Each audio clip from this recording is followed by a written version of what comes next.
अस्सलाम वालेकुम नाज़रीन, मैं हूँ रामीन सैयद और आप देख रहे हैं प्रोग्राम ज़ेरे बहस। नाज़रीन, DGISPR की जानिब से गुज़िश्ता रोज़ एक बड़ी अहम प्रेस कॉन्फ्रेंस की गई थी और उसमें उन्होंने मुख्तलिफ एंगल्स पर बात की थी।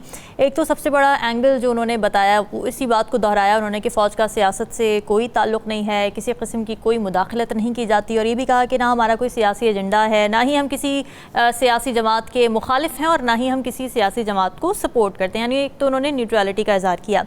दूसरी, उन्होंने फ़ौज के दायरे में जो खुद एहतसाबी का अमल शुरू किया गया है फैज़ हमीद की एहतसाब से और फील्ड कोर्ट मार्शल के लिहाज से जो खबरें सामने आई, ज़ाहिर है उसका भी उन्होंने ब्रीफिंग दी, उस बारे में भी बात की और उन्होंने कहा कि जो ठोस शवाहिद मौजूद हैं उसकी बुनियाद पर हम ये कार्रवाई करने जा रहे हैं।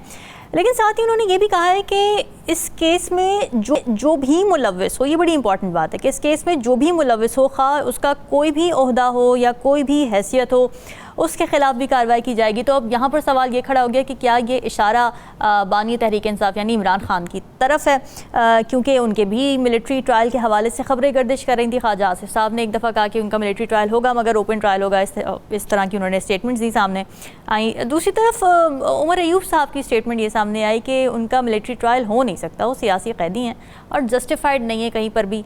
तो फिर सवाल ये खड़ा हो गया है, अब ये बहस दोबारा जनरेट कर चुकी है कि इमरान खान का 9 मई के केसेस के हवाले से क्या मिलिट्री ट्रायल होगा या क्या मिलिट्री ट्रायल हो सकता है। इसी पर बात करेंगे। प्रोग्राम के पहले हिस्से में ज्वाइन कर रहे हैं सियाकार नज़्म साकिब साहब, राव खालिद साहब और साकिब बशीर हमारे साथ मौजूद हैं। आप सभी का बहुत शुक्रिया।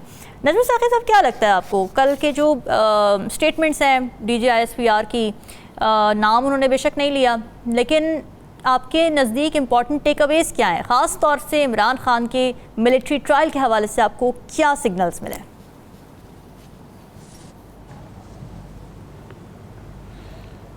तीन इम्पॉर्टेंट टेक अवेज़ हैं। सबसे पहले ये है कि जो मकसद नज़र आया वो ये था कि एक रिटायर्ड ये जो आपकी ISI है उसके एक लेफ्टिनेंट जनरल रिटायर्ड जो हैं उनका अगर फ़ौज एहतसाब कर सकती है तो दूसरे इदारे भी अपनी अपनी खुद एहतसाबी करें।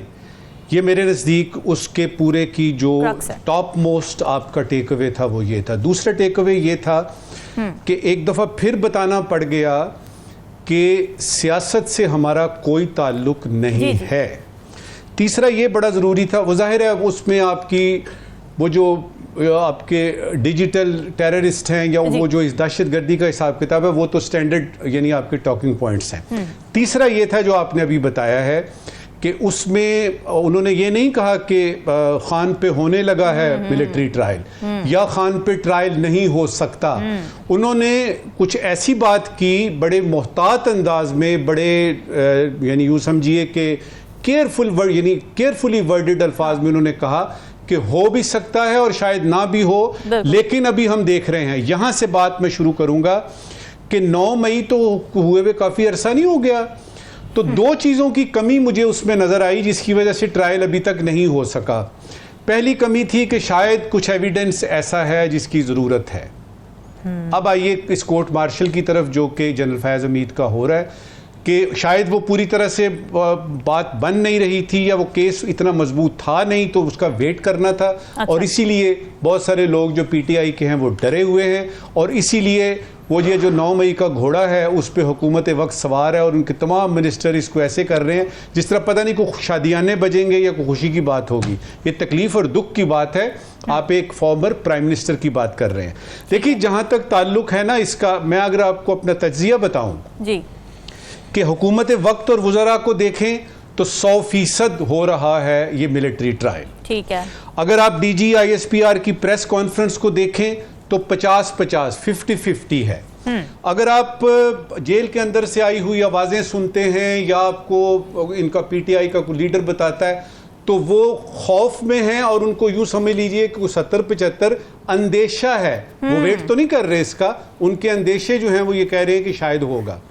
अवाम की जहाँ तक बात है और जहाँ तक बैनुल अक़वामी क़ुव्वतों की बात है कि वो कैसे रिएक्ट करेंगी, अवाम तो बिल्कुल रिएक्ट नहीं करेंगे। अवाम तो बोले बादशाह हैं, उनको तो छोड़ दीजिए, उनको तो कभी किसी ने ना सोचा है ना सोचेगा। अमेरिका क्या कहता है इसकी शायद बात दिमाग में हो, यूरोपियन यूनियन क्या करेगी, लेकिन जो सूरत हाल अमेरिका और यूरोपियन यूनियन की और जो वेस्टर्न वर्ल्ड की पाकिस्तान के साथ जो सलूक रहा है, ख़ासतौर पे वॉर ऑन टेरर के बाद जो अमेरिका जाता है यहाँ पे और जिस तरीके से हमारे कुछ हुकूक हमें नहीं मिल रहे, मेरा नहीं ख्याल कि इसकी परवाह की जाएगी कि अमेरिका क्या कहता है। और शायद इस वक्त तो अमेरिका पूरा यानी सदारती इलेक्शन में है, उनको कोई पड़ी हुई भी नहीं है। ठीक है। अच्छा, अब ये है कि दो तीन बातें इसमें बड़ी अहम हैं करने वाली। नंबर 1 ये है कि देखना ये है कि फैसला क्या हुआ है, खान से किस तरह से जान छुड़ानी है, फैसला क्या हुआ है। और अगर ये होता कि जी खान से अभी फौरी तौर पे जान छुड़ानी है और उसका कला कमा करना है, तो उसके लिए तो साइफर केस ही बहुत था।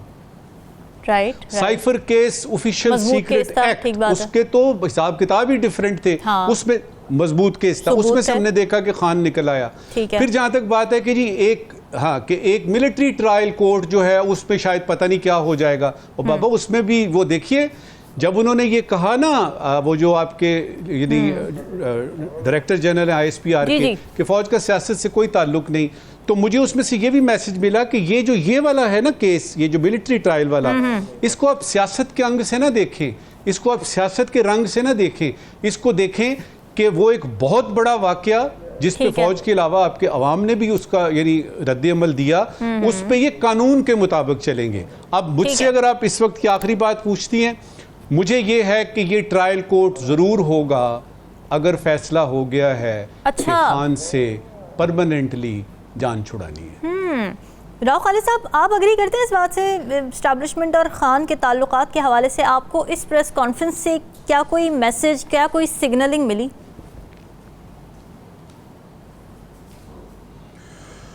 देखिए, अगर तो तारीख देखें तो पसंद नापसंद चलती रहती है। कभी मियाँ नवाज शरीफ भी इसी सूरत हाल में थे। जी जी। अब वो आंखों के तारे हैं, वज़ीर आज़म नहीं बन सके। शहबाज शरीफ साहब भी सूरत हाल में थे और भी जरदारी साहब भी रहे। सारा देख के तो एक सिर्फ भुट्टो साहब थे जिनको ज़ियाउल हक फांसी पे चढ़ाने में कामयाब हो गए। बाकी तो ये चलता रहता है, कभी कोई राइट साइड पे होता है, कभी कोई लेफ्ट साइड पे होता है। ये हमारे मुल्क की शान निराली है तो उस पर क्या, उस पर मजीद तबसरा करें। लेकिन ये है कि उनकी जो प्रेस कॉन्फ्रेंस से आपने टेक अवेज की बात की, उसमें काफ़ी सारे हैं, लेकिन कल से मैं देख रहा हूँ कि फोकस इसी पे है, इमरान खान के इशू पे। हालांकि इसमें 2-3 चीज़ें और बहुत इंपॉर्टेंट थी उसमें, जिसपे ना तवज्जो दिया गया ना गौर किया गया। पहले मैं ज़रा इसको एड्रेस कर लूँ। एक तो आर्मी एक्ट में सिविलियन का जो ट्रायल है वो ऑफिशियल सीक्रेट एक्ट के तहत अगर कोई क्राइम कमिट हुआ है और उसमें सज़ा हुई है उसको, तो फिर वो आर्मी एक्ट के तहत आता है और उसका कोलैबोरेशन हो उसके तहत। अच्छा। तो इसमें जो जैसे नजम साकिब साहब जिक्र किया, साइफर का एक केस है जो बनता है अगर उसको जोड़ा जाए, लेकिन क्या वो जनरल फैज़ से जुड़ता है वो साइफर का केस? मेरा नहीं ख्याल जनरल फैज़ और साइफर और इमरान खान कोई कनेक्शन बनता है। अगर उसका कनेक्शन आप बना भी लें तो साइफर में सजाई का लदम हो चुकी है, कोर्ट उसको ख़त्म कर चुकी है, तो वो तो उस पे से नज़र नहीं आता। बाकी उन्होंने ज़ाती हैसियत में अगर सियासी या ज़ाती मकासद के लिए ओहदे का इस्तेमाल किया है तो वो तो उनके सर्विस के दौरान के मामलात हैं सारे, तो उसमें तो यकीनन जो भी उनका होगा वो उनका और उनके सबॉर्डिनेट्स या सीनियर्स जो भी उसमें आते हैं वो आते हैं।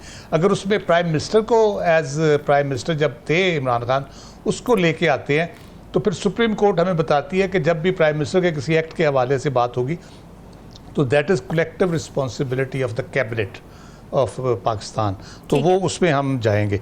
दूसरा, उन्होंने जो इम्पोर्टेंट जो स्टेटमेंट थी वो उन्होंने न्यूट्रल अपनी जगह पे, लेकिन उन्होंने पॉलिटिकल पार्टीज़ के साथ फौज के रिलेशनशिप की बात की है कि हम ना किसी के हक में हैं ना किसी के खिलाफ हैं।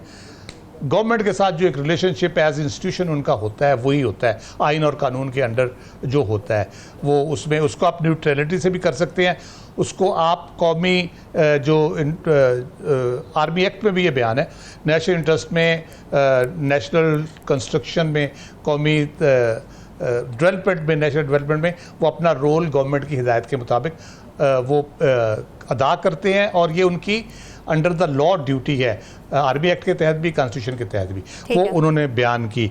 लेकिन क्या सियासी जमात के तौर पे पीटीआई 9 मई के बाद उसको इंतशारी टोला समझा जाता है या सियासी जमात समझा जाता है। सुप्रीम कोर्ट तो कहती है सियासी जमात है। अब 9 मई के कॉन्टेक्स्ट में अगर हम देखें तो हमने देखा कि उसको इंतशारी टोले का खिताब भी दिया गया है, तो वो उसमें इस कैटेगरी में सियासी जमात की वो आती है कि नहीं आती। फिर DGISI के उनकी दौरान मुलाजमत रिपोर्ट के हवाले से उन्होंने बात की, वो मैं ज़्यादा उसमें किसी कंट्रोवर्सी में नहीं जाना चाहता।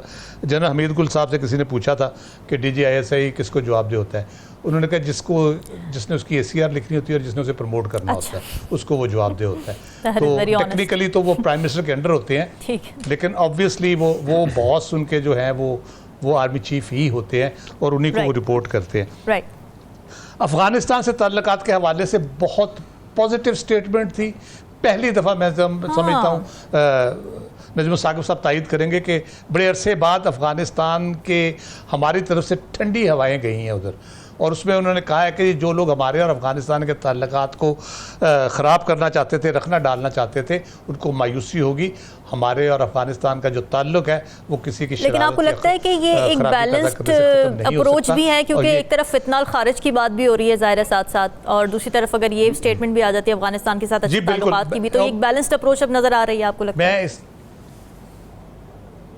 मैं इसको इसीलिए अहम स्टेटमेंट दे रहा हूँ कि ये हवा में उन्होंने को खुश करने के लिए अफगानिस्तान को नहीं की ये स्टेटमेंट। यकीनन कुछ डेवलपमेंट्स हैं, कुछ राब्ते हैं, कुछ चीज़ें हैं जिन पे कोई बातचीत हुई है, और उसके बाद ये मुस्बत रवैया जो हमारी तरफ से है, हमने क्रिटिसाइज भी किया, हमने हमला करने की भी धमकी दी, अफगानिस्तान के अंदर ऑपरेशन करने की भी। ठीक है राव खालिद साहब, आप बता रहे थे ज़ाहिर एक तो हम मिलिट्री ट्रायल की बात कर रहे थे खान साहब की, लेकिन आप कुछ और अहम बातें बता रहे थे अफगानिस्तान के हवाले से, ख़ास तौर से जो आपको मैसेजिंग मिली है उस प्रेस कॉन्फ्रेंस में। आप प्लीज़ उसको कंटिन्यू कीजिए, फिर मैं आगे बढ़ती हूँ साकिब की तरफ से। जी वो अफ़गानिस्तान का जो है हमने जो बात की गई है वो बहरहाल बड़े अरसे बाद इस किस्म की बात हुई है। उसका मतलब ये है कि कुछ नॉर्मलाइजेशन ऑफ रिलेशनशिप और अंडरस्टैंडिंग बेहतर हुई है काफ़ी, जिसकी वजह से। तीसरी इंपॉर्टेंट चीज़ जो है वो है उन्होंने रिवाइज्ड नेशनल एक्शन प्लान, जिसको अज़्म इस्तेहकाम का नाम दिया गया, उसकी बात की है। उन्होंने कहा वो दस्तावेजी शक्ल में मौजूद है, और उसका बुनियादी जो मकसद था नेशनल एक्शन प्लान का जो रिवाइज भी हुआ, उसमें clear hold, build and transfer. फौज का काम है इलाके को क्लियर करना और उसको होल्ड करना फॉर द टाइम बीइंग, कि सिविल इंतज़ामिया अपने पंजे जमा ले, वहाँ पे डेवलपमेंट वगैरह बाकी चीज़ें उस तरह से वो कर ले उस तरह से। तो वो उस कॉन्टेक्स्ट में उन्होंने जो बात की है वो बहुत अहम है कि पाकिस्तान में इस वक्त कोई नो गो एरिया नहीं है। दैट मीन्स कि कोई ऐसी जगह नहीं है जहाँ पे ऐसे लोग बैठे हो जहाँ कोई जा ना सकता हो, आ ना सकता हो। ये एम्बुश करना, अटैक करना, भाग जाना, अटैक करके रास्ते में निहत्थे लोगों को उतार के मार देना, ये तो एक डिफरेंट चीज़ है। लेकिन ऐसी कुछ जगह नहीं है पाकिस्तान के अंदर जहाँ किसी ज़माने स्ट्रॉन्ग होल्ड ऑफ टेररिस्ट होता था इधर हमारे KP के बॉर्डर एरियाज़ में, या बलूचिस्तान में कुछ एरियाज़ थे। तो अब पाकिस्तान में कम से कम नो गो एरिया कोई नहीं है। अब सिविलियन इंतज़ामिया पे जो रिस्पॉन्सिबिलिटी है उसके हवाले से भी उन्होंने बात की। सूबाई और फेडरल गवर्नमेंट जो है वो उनकी जो भी रिस्पॉन्सिबिलिटी है वो उसमें अपना पूरी तरह हाथ बटाएं, फौज भी उनका हाथ बटा रही है। तो मेरा ख्याल है ये बड़ी इंपॉर्टेंट चीज़ें थी, जिसको इमरान खान का नाम आ जाता है तो सारे मुंह तोपों का रुख खुदर हो जाता है और बाकी सारी चीज़ें भूल जाते हैं। इतनी इंपॉर्टेंट चीज़ें उसमें थी, और जी इसलिए मैं इसको ज़रा हाईलाइट करना चाहता था कि ये भी चीज़ें अनपॉपुलर ओपिनियन दिया राव खालिद साहब ने, उन पर भी तवज्जो दें। ठीक है साकिब, अब ये बहस भी हो रही है ज़ाहिर है, अगर खान साहब की बात करें, दोबारा से हम ज़रा पॉपुलैरिटी वाली साइड पे आते हैं ना, खान साहब की बात करें तो ये बात हो रही है कि जी आर्मी एक्ट की कौन सी ऐसी शिक़ है, कौन सा ऐसा कानून है जिसके तहत सिविलियन की हवालगी हो सकती है, मिलिट्री कोर्ट्स में ट्रायल हो सकता है। तो इस बारे में ज़रा हमें बताएं ना, नाजरीन को ज़रा थोड़ी अवेयरनेस देते हैं इस हवाले से। जी इसमें जो आर्मी एक्ट की ये सेक्शन है 21D, जिसके तहत किसी भी सिविलियन को जो है वो आर्मी कस्टडी में लेती है, और इसमें ये जब अयूब खान साहब थे तो उन्होंने ये मुतारफ़ कराया था 21D। इसमें जो आर्मी की डिफेंस से मुतल्लिक़ कोई सीक्रेट इन्फॉर्मेशन जो है वो कोई अगर सिविलियन लीक कर दे या डिफेंस से के जो लोग हैं उसमें फेडरेशन हुकूमत या जो कमांड है आर्म फोर्सेस की, उनके ख़िलाफ़ किसी को उभारे, इंस्टिगेट करे, तो ये उस वक्त जो है वो इस्तेमाल होती है। अगर जो आर्मी के अंदर जो ट्रायल चल रहा है वहाँ उनके पास ठोस सबूत हों तो वो फिर उसकी हवालगी जो है वो इस हवाले से मांग लेते हैं। इस वक्त की जो सिचुएशन है, फैज़ हमीद उनकी जो चार्जशीट है वो सामने नहीं आई कि चार्जशीट जो ज़राए से इस तरह खबरें तो आ रही हैं, लेकिन एक जो बाकायदा तौर पर उनकी चार्जशीट उनके खिलाफ जो है वो सामने नहीं आई। DGI ऑफिशियल चैनल से DGI-SPR की जो है वो प्रेस रिलीज आई थी और उसमें पोस्ट रिटायरमेंट इवेंट्स का जिक्र था। तो उससे फिर ये एक लिंक और ये तासुर मिलता है कि पोस्ट रिटायरमेंट उनकी कोई ऐसी एक्टिविटी है जिनको भी क्वेश्चन किया गया है या उन पे जो है वो इन्वेस्टिगेशन हो रही है। तो उस तनाजुर में अगर देखा जाए तो वो आएगा फिर जब अगर कस्टडी चाहिए होगी तो उसका तरीकाकार ये होता है कि आर्मी की जो कमांडिंग अफसर है वो किसी भी मजिस्ट्रेट के पास जाएंगे, मुतलका मजिस्ट्रेट जहां पे वो केस चल रहा है। अच्छा। तो उनको कहेंगे कि इस फलां मुलज़म के खिलाफ हमारे पास इतने सबूत हैं तो अब इनकी हवालगी जो है वो हमें दी जाए। अच्छा। अब ये जो हवालगी होती है सिविलियन की, ये माजी में जब PTI की गवर्नमेंट थी, एक तो PTI की गवर्नमेंट में तकरीबन 25 या 29 से ज़ायद जो लोग थे सिविलियन, उनके मिलिट्री ट्रायल हुए और यकीनी तौर पर उस वक्त की PTI गवर्नमेंट जो है वो उसको सपोर्ट करती रही। तो उस वक्त एक हसन अस्करी थे, एक मेजर थे रिटायर्ड, उनके जो है वो बेटे थे, तो उनका भी इसी तरह ट्रायल हुआ था। तो उस ट्रायल में जब हवालगी मजिस्ट्रेट के ज़रिए की गई तो हवालगी के खिलाफ वो इस्लामाबाद हाई कोर्ट आए तो इस्लामाबाद हाई कोर्ट में उनकी हवालगी के खिलाफ दरख्वास्त मुस्तरद की और उनका जो है वो ट्रायल वहाँ पे चला और उसके बाद वो जो है केस आगे बढ़ा। अब एक और पहलू भी है इसमें कि क्या सिविलियंस का ट्रायल मिलिट्री कोर्ट्स में हो सकता है या नहीं हो सकता। ये सुप्रीम कोर्ट में अभी भी केस पेंडिंग है। सुप्रीम कोर्ट ने वैसे जो फैसला दिया था, जस्टिस याजुल हसन की सरबराही में बेंच था गुज़श्ता साल, उन्होंने सिविलियंस के मिलिट्री कोर्ट्स में ट्रायल को कलअदम करार दिया था। उसके खिलाफ अपील आई थी, तो अपील में दिसंबर 2023 में वो जो फैसला था उसको मुअत्तल कर दिया गया था और अभी तक वो अपील पेंडिंग है। उसमें क्वेश्चन ऑफ लॉ यही है कि जो सिविलियंस हैं इनका ट्रायल मिलिट्री कोर्ट्स में हो सकता है या नहीं हो सकता। वो क्वेश्चन ऑफ लॉ जो है वो अभी तक डिसाइड होना है। इसके अलावा जो इमरान खान साहब हैं उन्होंने इस्लामाबाद हाई कोर्ट में एक पिटीशन भी फाइल की है कि उनकी जो हवालगी है वो सिविलियन की कस्टडी में ही रहे, उनकी हवालगी मिलिट्री को ना दी जाए। अब उस पिटीशन पर 9 सितंबर के बाद जो है वो समाअत होनी है। जी, वकला का कमीशन वो जो अडयाला जेल एंट्री के मसाइल थे उनके हवाले से बना है, लेकिन ये जो पिटीशन है वो बहुत इंपॉर्टेंट है। ये सितंबर 9 के बाद जो है वो इस पर जो है वो समाअत होनी है, फिर पता चलेगा। और उसमें इमरान खान साहब की जो पिटीशन है उसमें उन्होंने ये भी कहा है कि जब तक के पिटीशन पेंडिंग है तब तक उनको जो है वो रोक दिया जाए कि जो सिविलियंस की कस्टडी में है तो वो मिलिट्री कस्टडी ना दी जाए। एक और एंगल भी है इसमें, एक तो आर्मी एक्ट है, दूसरा ऑफिशियल सीक्रेट एक्ट है। अभी रिसेंटली साइफर का केस था वो तो खत्म हो गया, लेकिन ऑफिशियल सीक्रेट एक्ट में कुछ ऐसी जो सेक्शन 4 है, जो कुछ ऐसे सेक्शंस मौजूद हैं जो मिलिट्री से रिलेटेड हैं। अगर इस किस्म की सिचुएशन हो तो वो फिर उनके ट्रायल्स ऑफिशियल सीक्रेट एक्ट में ही होते हैं और वो सिविलियन कोर्ट है इस्लामाबाद में ही कायम है। पूरे पाकिस्तान के एक ही कोर्ट है ऑफिशियल सीक्रेट एक्ट की पूरे पाकिस्तान की, वो इस्लामाबाद में कायम है, वहाँ पे ट्रायल्स होते हैं। तो ये एक सिचुएशन जो है वो बन सकती है, लेकिन सबसे इंपॉर्टेंट ये है कि उनका फैज़ हमीद जो है उनकी चार्जशीट सामने आना, फिर इस्लामाबाद हाई कोर्ट जो है वो क्या इसको उनको स्टे करेगी या रोकेगी कि उनकी कस्टडी जो है वो ना दी जाए। क्योंकि एप्रीहेंशन ये थी, इमरान खान साहब ने अपनी पिटीशन में की कि जो फैज़ हमीद हैं उनके खिलाफ अप्रूवर बन सकते हैं और उनको खदशा है कि उनको जो है वो उस कस्टडी में दे दिया जाएगा। और उन्होंने फिर जो वफाकी हुकूमत है उनके अहम वज़रा के कोई स्टेटमेंट्स भी साथ लगाए हैं कि मीडिया में आए हैं। मीडिया में ये तासुर दिया जा रहा है कि शायद उनकी हवालगी जो है वो होने जा रही है, कुछ ऐसे सबूत आ गए हैं 9 मई का जो मामलात हैं उसके हवाले से या फैज़ हमीद के साथ कनेक्शन के हवाले से। तो ये उस तनाजुर में उन्होंने पिटीशन फाइल की है। वो इंपॉर्टेंट है कि नेक्स्ट वीक में उससे पता चलेगा कि इस्लामाबाद हाई कोर्ट से इंटरिम रिलीफ क्या वो लेते हैं या नहीं। बिल्कुल ठीक है नाज़रीन, डिस्कशन का सिलसिला जारी है, वक्त तो एक ब्रेक का। Stay with us.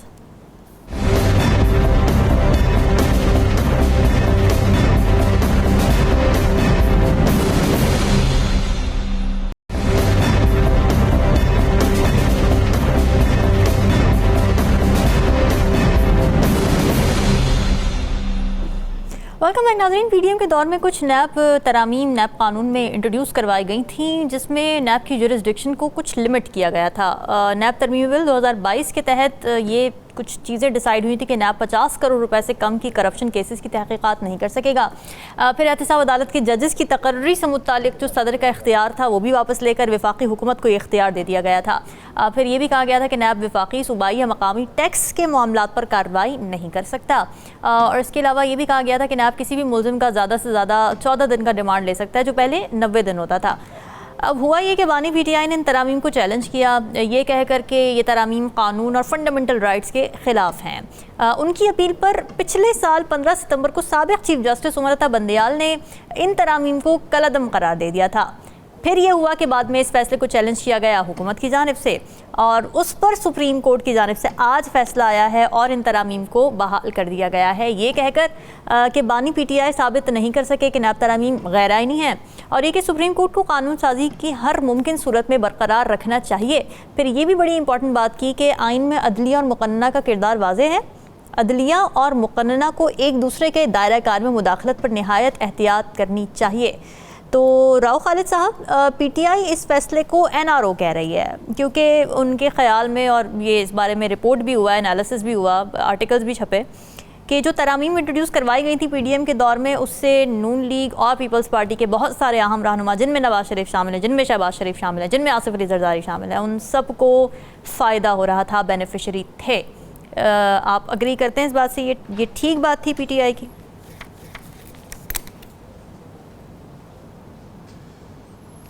इसमें कोई शक नहीं है, और ये पूरे आपने अच्छा किया, तरामीम का बता दिया जी। और साथ आपने कसरे नफसी से काम लिया कि कुछ थोड़ा सा इख्तियारात कम किए गए थे। हाँ। ये बिल्कुल फारिग कर दिया गया था नैब जी जी, बिल्कुल सही कह रहे हैं। उसमें आपने तो सरसरी तौर पे बयान किया है, मैं थोड़ा सा वजाहत से उसको बयान कर देता हूँ। मैं तो न्यूट्रल हूँ। टैक्स मामलात में जो है वो फारिग कर दिया गया। वफाकी काबीना, उस सूबाई काबीना, उसकी ज़ैली कमेटियाँ, economic council, economic commission, state bank of Pakistan, 5 साल से जो ज़्यादा हो गए मुकदमात वो नहीं खोले जा सकते। 1999 से जो मौसर बमाजी है ये, फिर इसका जो वो है, और फिर जो ओनर्स ऑफ प्रूफ है दुनिया भर में वाइट कॉलर क्राइम में, ओनर्स ऑफ प्रूफ जो एक्यूज्ड होता है उस पर होता है, क्योंकि जब आप उसकी जायदाद पकड़ते हैं और वो उसकी वजाहत नहीं दे सकता अपने इनकम उसको जस्टिफाई नहीं कर सकता, सोर्स ऑफ इनकम को, तो उसने साबित करना होता है कि ये मेरे जायज़ मैंने कमाया है। वो भी उन्होंने चेंज कर दिया। विसल ब्लोअर, अगर मैं कहता हूँ जी इसने करप्शन की है, मैं सबूत भी देता हूँ, वो कहता है आप साबित करो इसको बैठ के यहाँ पे, उससे हमने नहीं पूछना जब तक तुम साबित नहीं करोगे।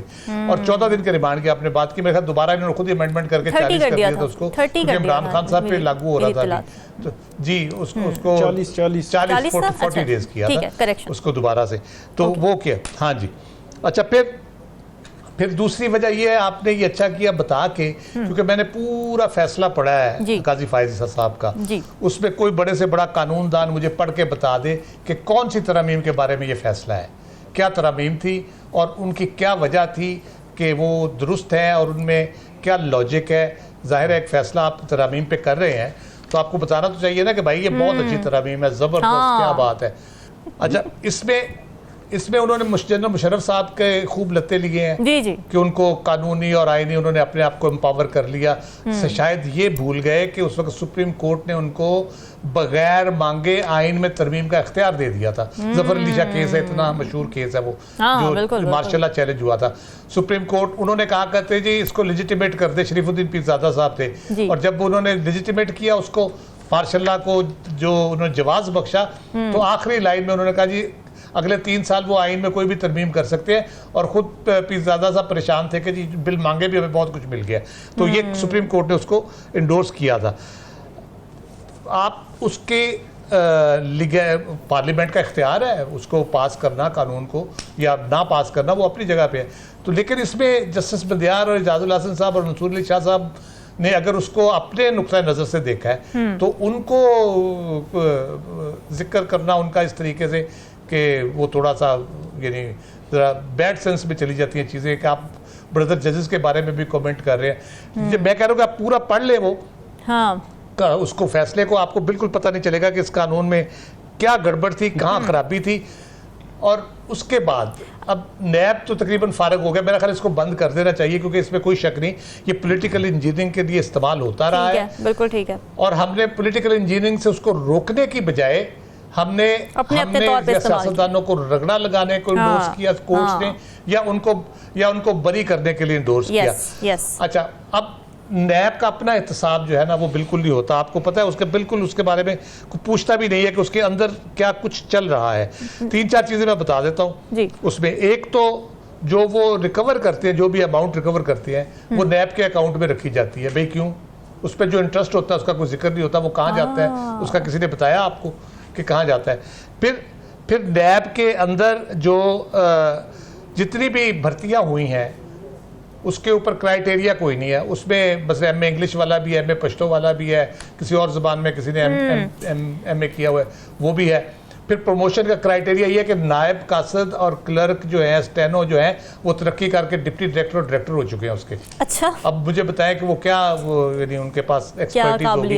वाइट कॉलर क्राइम इतना ट्रिकी मामला है, उसके लिए आपको बहुत यानी फोरेंसिक किस्म की आपकी सोच होनी चाहिए, बारीकी से आप सोच सके कि किस तरह से चीजों को करना है, आपने किस तरह से उसको एग्जीक्यूट करना है। तो ये सारी चीजें एहतसाब के इदारे का ही एहतसाब चलेंगे वो जिस तरह, तो वो किसी और का क्या एहतसाब करेंगे? नहीं है, और होना चाहिए उसका। सबसे पहले तो वहां से शुरू करें और उसके बाद उसको बंद एहतसाब करके फिर इसको ताला लगा दें प्लीज। इसका फायदा कोई नहीं बिला वजह करने का। अब 50 करोड़ की आपने लिमिट रख दी, 50 करोड़ से ऊपर का कर सकते, नीचे नहीं कर सकते। अब 49 करोड़ 99,99,999.99 रुपए होंगे, तो ये कौन डिसाइड करेगा कि यहाँ तक रुक गया है, आगे 50 नहीं हुआ, ये 1 रुपया पीछे था। ये बिल्कुल ठीक है, बड़े वैलिड पॉइंट्स आ गए। मजाक बना हुआ है, ठीक है, वो बस हम हंसी सकते हैं बैठ के, रो सकते हैं। नजमुल साकिब साहब, ये बताएं कि जो रिवायत है कि हुकूमतें अपने हिसाब से क़वानीन और तरामीम मुतारिफ़ करवाती हैं, कभी किसी को विक्टिमाइज़ करने के लिए, कभी अपने आप को, अपने नुमाइंदगान को, अपने कारकुनान को, अपने रहनुमाओं को फ़ायदा पहुंचाने के लिए। तो क्या आज का जो फ़ैसला आया है सुप्रीम कोर्ट का, हम इससे यह अख़ज़ कर सकते हैं कि हुकूमत के पास अब फ्री हैंड है कि वो जिसको मर्ज़ी विक्टिमाइज़ करने के लिए या जिसको मर्ज़ी बचाने के लिए जो मर्ज़ी कानून साजी करे, कोई पूछने वाला नहीं होगा? ये इख्तियार हुकूमत के पास कब नहीं था, और ये इख्तियार हुकूमत क्यों नहीं अपने आप को इससे आज़ाद करना चाहती, उसका सारा हिसाब किताब इस पे आता है इस नैब ने आज तक किया क्या है, और जिनका भी किया है वो किसके कहने पे किया है, और क्या ये कोई एहतसाब का इदारा है या कोई सियासी जेल है जिसमें आप पैसे जो है वो खींच लेते हैं, लोगों को आप जो है वो हैरेस करते हैं। और ये जो आपने बताया ना, ये जिस पे हम बात कर रहे हैं कि जो फैसला आज आया है, जी जी, 2-3 बातें इसके बारे में मेरे दिमाग में सवाल आते हैं, वो पहले मैं उनका जिक्र कर लूँ। देखिए, सबसे पहले ये है कि ये जो फैसला करके तो महफूज कर दिया जाता है, सुप्रीम कोर्ट करती है या हाई कोर्ट करती है, as a student of law मुझे समझ नहीं आती कि इसको क्यों आप महफूज करते हैं। मसलन ये फैसला जो आज आया है, ये 6 जून को महफूज किया गया, मेरी इत्तला के मुताबिक 6 जून को ये फैसला था, क्यों महफूज किया आप? दूसरा इसमें यानी मुझे जो समझ नहीं आ रही वो ये है कि ये एक लाइन में उन्होंने बता दिया है कि ये जो तरामीम थी ये आइन से मुतसादम नहीं है, बात खत्म। बाबा, अगर आइन से मुतसादम नहीं है तो उसमें और भी तो चीजें देखनी है ना।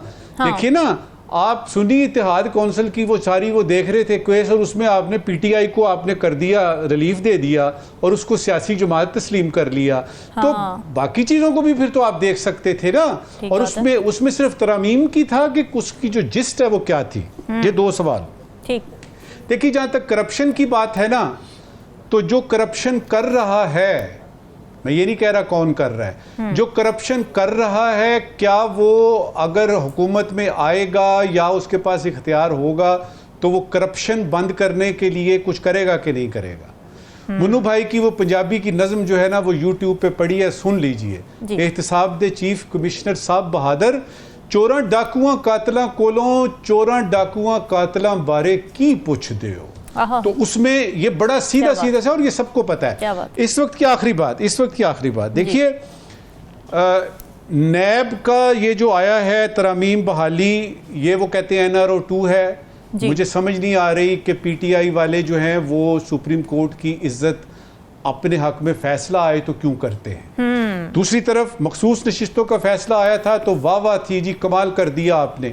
तो ज़रा थोड़ा सा हमारे सियासतदानों को ये थोड़ा सोचना है कि आइन की बात करती है सुप्रीम कोर्ट, अब आप उसमें जो है वो कहते हैं जी कि ये हमारे हक में नहीं आया लिहाजा फैसला गलत है। आखिरी बात, इस नैब को बकौल शाहिद खाकान अब्बासी के बंद कर देना चाहिए, फुल स्टॉप। ठीक है, ये हमारे दो तजियाकारों का इस पर कंसेंसस हो गया, नैब को ही बंद कर देना चाहिए। साकिब आप क्या कहेंगे? और ये जो पॉइंट है कि मुकन्ना और अदलिया को अपने अपने दायरे में रहकर काम करना चाहिए, ये टेक डाउन नहीं कर सकती अदालत कोई भी लेजिस्लेशन, ये इंपॉर्टेंट पॉइंट आया आज की फैसले में। इस बात से इत्तेफाक करते हुए, ठीक है ये बात बिल्कुल ठीक है, मगर इस बात से इत्तेफाक करते हुए पार्लियामेंट्री लेजिस्लेशन की जो अकाउंटेबिलिटी है उसको भी तो इंश्योर करना है ना, वो कैसे मुमकिन होगा?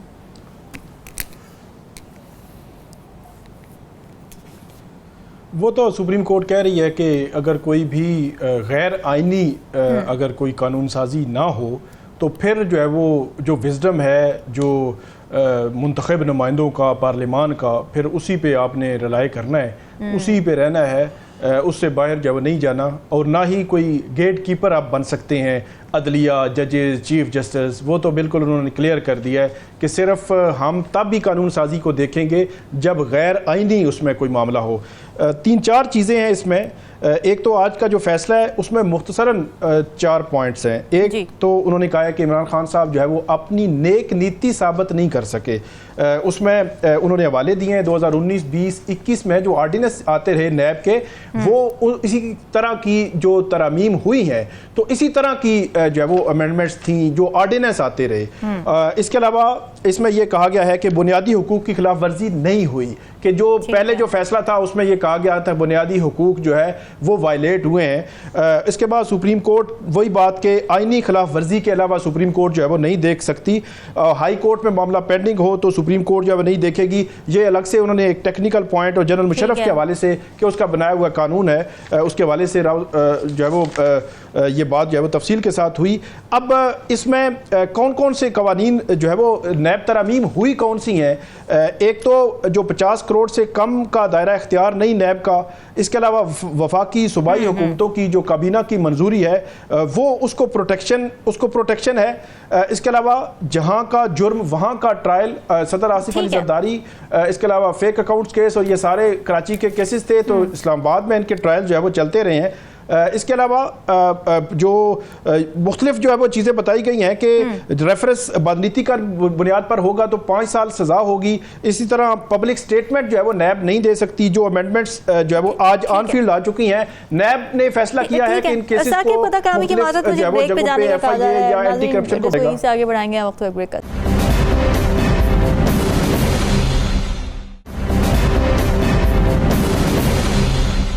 वेलकम बैक नाजरीन। नाज 1965 की जंग की याद में पाकिस्तान में यौम दिफा मनाया जा रहा है और पाकिस्तानी सिपाहियों के कुर्बानियों को याद किया जा रहा है जिन्होंने भारत के ख़िलाफ़ मुल्की दिफा के लिए लड़ते हुए अपनी जानें कुर्बान की थी। उस वक्त पाकिस्तान को सरहदी चैलेंजेस का सामना था जिससे हम निबर्दाज़मा हुए, कामयाब हुए। सवाल हमारा ये है कि आज जिन चैलेंजेस का पाकिस्तान को सामना है 2024 में पाकिस्तान का दिफा किन किन महाजों पर इस वक्त ज़रूरी है और उसके लिए क्या करना पड़ेगा? नजमू साकिब साहब।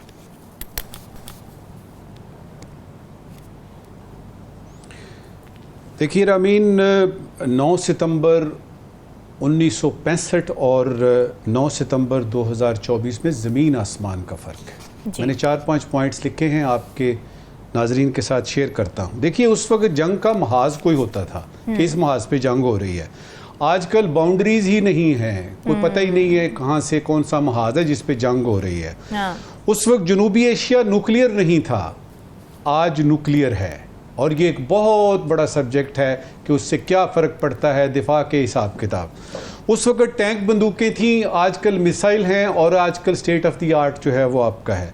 उस वक्त दुश्मन कहाँ से हमला करेगा इसका कुछ अंदाज़ा लगाया जा सकता था।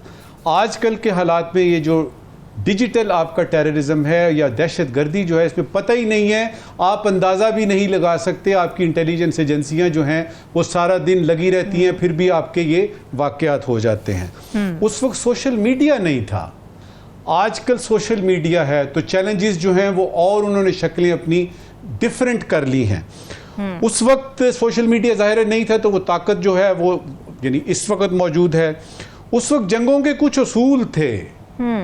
यूनाइटेड नेशंस को लोग समझते थे कि यार ये ना करो यार। और आपको याद है ये जो 1965 की जंग खत्म हुई थी, ये जो अगस्त सितंबर का ये 2 महीने थे, उसमें वो रेजोल्यूशन आया था। और वो आजकल यूनाइटेड नेशंस को कौन पूछ रहा है? यूनाइटेड नेशन के सामने जो है वो हो रहा है। जी सही बात। उस वक्त नूरजहां थी, आजकल हदीका कियानी है। ये भी एक बहुत बड़ा फर्क है। 2 बातें बहरहाल मैं यहाँ करना चाहूंगा जो उस वक्त भी थी, वो चैलेंजेस उस वक्त भी थे, वो चैलेंजेस आज भी हैं। पहला, दुश्मन से लड़ने के लिए, दुश्मन से जंग करने के लिए अवाम की सपोर्ट आपको उस वक्त भी चाहिए थी, आपको आज भी दरकार है। मेन पॉइंट, नेशनल पावर जिसको बोलते हैं। दूसरा, माशी तौर पर आपकी स्ट्रेंथ और मजबूती आपको उस वक्त की जंग के लिए भी चाहिए थी, उस वक्त के दिफा के लिए भी चाहिए थी, और आजकल के दिफा के लिए भी आपको मुआशी मजबूती चाहिए। ये 2 बातें हैं जो मुश्तरक हैं, वो इसलिए कि यही तो सबसे अहम बातें हैं। बिल्कुल ठीक है।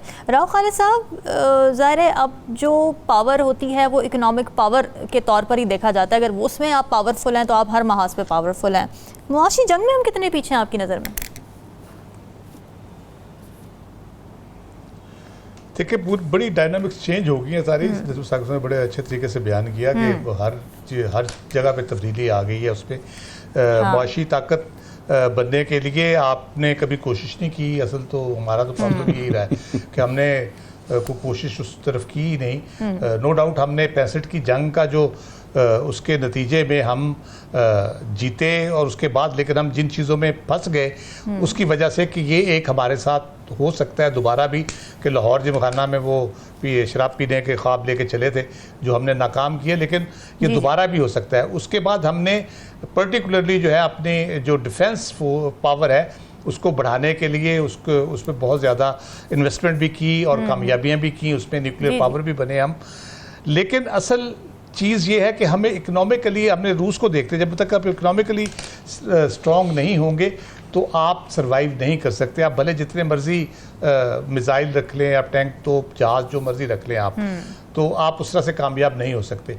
और उसमें सबसे इम्पॉर्टेंट बात जो नजम साहब ने की, वो 65 की जंग को जब हम देखते हैं कि हमने एयर में, सी में, ऑन ग्राउंड उसको इंडिया को शिकस्त दी। जनरल अयूब खान का दौर था और तकरीबन उनके खिलाफ थोड़ी सी वो बर्डर पैदा हो रही थी। तवील अरसा हो गया था उनको इक़्तिदार में बैठे हुए, लेकिन कोई सियासी लीडर ने, किसी सियासी जमात ने उस मौके का फ़ायदा उठाने की कोशिश नहीं की और उस जंग में पूरी तरह साथ दिया। और जो जज्बा और जुनून उस वक्त था लोगों के अंदर, वो अब उसकी और ज़्यादा ज़रूरत है। वार ऑन टेरर एक कंटिन्यूस फिनोमेना है, कंटिन्यूस प्रोसेस है जिसमें आप उलझे हुए हैं, जिसमें आप लड़ रहे हैं और आपको ये उसके लिए हर तरह की चाहिए। फिर बयानिए की जंग आ गई है अब मईशत के साथ साथ। बयानिए की जंग में आपने किस तरह से लेके चलना है उसको अपने, तो उसमें इंटरनली आपके जो मामलात हैं, पॉलिटिकल स्टेबिलिटी उसमें आती है, इकोनॉमिक स्टेबिलिटी उसमें आती है, वर्ल्ड दुनिया के साथ रिलेशनशिप आपके कैसे होंगे, वो सारी चीज़ें मैटर करती हैं उसमें। तो वो उन सब को एक कह ले के एक वन डायमेंशनल चीज़ ये हो नहीं सकती। अब आपको हर डायमेंशन पे उसी तरह पूरी कोशिश से काम करना है। एक और पर्सनल नोट में चीज़ कह दूँ, 6 सितंबर पे जब उसकी पहली एनिवर्सरी थी, I think I was in class 1। अच्छा। तो उस वक्त मैंने एक नज़म पढ़ी थी स्कूल में, कंपटीशन था कि तुम भी गवाह रहना, तारीख 6 सितंबर आया था इसी शब को चोरों का एक लश्कर, और I won my first prize. 5 रुपए मुझे मिले थे उस वक्त। वो 5 रुपए आप 67, 68 के 5 रुपए जो हैं वो हम सारा दिन खर्च करते रहे, ख़त्म नहीं हुए थे वो। बहरहाल वो था। लेकिन एक और मैं किता ज़रूर कहना चाहूँगा, अमानत अली खान साहब ने वो मैं बड़ा ओवरवेल्म्ड हो जाता हूँ समटाइम्स, बहुत इमोशनल हो जाता हूँ उसको सुन के। वो है वतन प्यारे वतन पाक वतन, उसका एक किता जो सबसे ज़्यादा मुझे फैसिनेट करता है और आई बिलीव इन इट कि मेरा दिल तेरी मोहब्बत का है जहाँ बख्श दे यार, मेरा सीना तेरी हुर्मत का है संगीन हिसार, मेरे महबूब वतन तुझ पे अगर जहाँ हो निसार, मैं ये समझूंगा कि सरमाए लगा, मैं ये समझूंगा कि ठिकाने लगा सरमाए तन, ए वतन प्यारे वतन। क्या बात तो ये 65 का जज्बा था और इसी के तहत ही अब तक हम चल रहे हैं। हाँ, रोशन गा के जरा थोड़ा सा हो जाए, ये तो कमाल की आपने बात याद की। सेंटिमेंट्स वो वापस हमारे इस तरह से वो कर रहे हैं, देखी जाएगी। राव खालिद साहब से नो डाउट, मैंने अपना इजहार कर दिया। नहीं, वो उनके सेंटिमेंट्स आ गए हम तक। सुरों की गुंजाइश जो है ना बिल्कुल, बड़ा बहुत खूबसूरत, बहुत खूबसूरत। साकिब, आपको क्या लगता है तब क्या चैलेंजेस थे जिनसे हमने निपटा, जो रह गए वो अब कन्वर्ट हुए हैं, अब क्या चैलेंजेस हैं जिनसे हमें दिफा करने की ज़रूरत है, लड़ने की ज़रूरत है, बेहतर करने की ज़रूरत है? ये आज भी पाकिस्तान को इंटरनल या एक्सटर्नल महाज पर मुख्तलिफ जो है वो मुश्किलात हों या दिफाई लिहाज से मुख्तलिफ महाज़ों का सामना है, आज भी मौजूद है। इंटरनली भी अगर आप देखें तो दहशतगर्दी के ख़िलाफ़ जंग 9/11 के बाद से ऑनवर्ड जो है वो उसमें हम शामिल हैं। और 1965 में भी जो जंग थी वहाँ पे जो पाक फ़ौज के जो सिपाही थे उन्होंने इस पाक वतन के लिए जानों के नजराने जो है वो पेश किए। इसी तरह तब से लेकर अब तक जब भी किसी जगह पे भी इस वतन की हिफाजत के लिए ज़रूरत होती है तो हम देखते हैं कि बड़े नौजवान 22-23 साल 24 साल के भी वो भी उसका निशाना जो है बन रहे हैं। इंटरनली बलूचिस्तान में भी है, ये अफ़गान बॉर्डर पे जो कबायली इलाका जात हैं वहाँ पिछले तकरीबन 25 साल से दरमियान में कुछ अर्सा जो है वो सुकून रहा है। लेकिन अगर भारत के साथ देखा जाए तो ये 27 फरवरी का जो वाक़या है 2019 का, वो तब जो पाकिस्तान का जो रद्द-ए-अमल था उस रद्द-ए-अमल मिसाली रद्द-ए-अमल था कि फिर अभिनंदन और उसके बाद वो सारा एपिसोड हुआ। तो दिफाई लिहाज से पाकिस्तान मजबूत है, मजबूत हाथों में है। मेरा ये ख्याल है कि जो अगर ये कहा जाए कि जो मुश्किलात हैं दिफाई लिहाज से वो ख़त्म हुई हैं, ख़त्म नहीं हुई, वो किसी न किसी तरह आज भी हमें जो है वो नज़र आती हैं। ठीक बात है। नजमो साकिब साहब, आज क्या सवालात लेकर आए हैं आप नाजरीन के लिए? शुक्रिया रामीन। एक ज़रूरी सवाल है और एक गैर ज़रूरी सवाल है। पहले ज़रूरी सवाल जी। अमीर जमात इस्लामी हाफिज़ नईमुर रहमान साहब ने इत्तला दी है सारी बड़ी जमातें IPPs की सरपरस्त हैं, सारी बड़ी जमातें IPPs की सरपरस्त हैं, और ये कि ये मुल्क अशराफिया का नहीं 25 करोड़ आवाम का है। ये मुल्क अशराफिया का नहीं 25 करोड़ आवाम का है। ज़रूरी सवाल ये कि ये मुल्क आवाम का है, अशराफिया का नहीं। इसमें हाफिज साहब किस मुल्क का जिक्र कर रहे हैं? अच्छा, ठीक है। आज का गैर ज़रूरी सवाल, देखिए ये लहसुन अदरक और जो प्याज वगैरह इसके फ़वाइद हम जानते हैं, अदरक के फ़वाइद हम सब जानते हैं। एक और फ़ायदा उस वक्त सामने आया जब कराची से बैंकॉक जाने वाले एक मुसाफिर से मनशियात बरामद हुई जो वो अदरक के पार्सल में छुपा के ले जा रहा था। ये अदरक का नया फ़ायदा है। गैर ज़रूरी सवाल ये है कि उन मनशियात को पकड़ने की खबर कब मंजर आम पे आएगी जो बाकी की सब्जियों और फलों के ज़रिए अभी भी स्मगल की जा रही है। Very important. नाज़रीन, ये सवालात आपके लिए छोड़ के जा रहे हैं, फीडबैक दीजिएगा। हमें दीजिए इजाज़त। अल्लाह हाफ़िज़।